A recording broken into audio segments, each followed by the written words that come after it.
नमस्कार मैत्रिणींनो, आज मी तुम्हाला सांगणार आहे घरी भडंग कसा बनवायचा। खूप टेस्टी आणि छान बनतो। सोपी पद्धत आहे। चला तर मग साहित्य बघूया।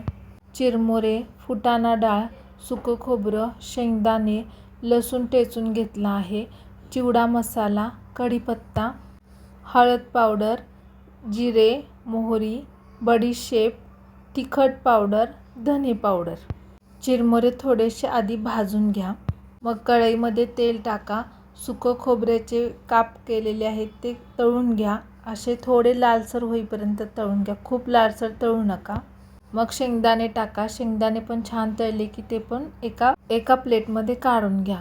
मग फुटाण्याची डाळ टाका, ती पण थोडीशी परता, ती पण एका प्लेटमध्ये काढून घ्या। तेल थोडं कमी करून त्यामध्ये जिरे, मोहरी, बडीशेप, लसूण टाका, कढीपत्ता टाका।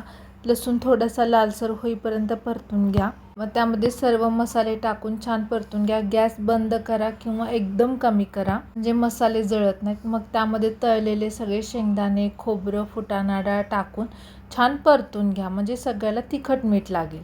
मग आपण भाजलेले जे चिरमुरे आहेत ते त्याच्यामध्ये टाका आणि हळूहळू करून सगळं मिक्स करून घ्या म्हणजे पूर्ण चिरमुऱ्याला छान सगळं तिखट मीठ लागलं की मग एकदम छान टेस्ट येते त्याला।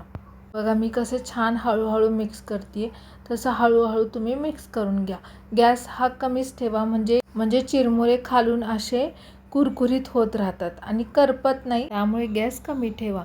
मग भडंग आपला पूर्ण गार झाला की त्यामध्ये पिठी साखर तुम्हाला जितक्या गोडसर हवे तितकी तुम्ही टाकून घ्या आणि छान मिक्स करा।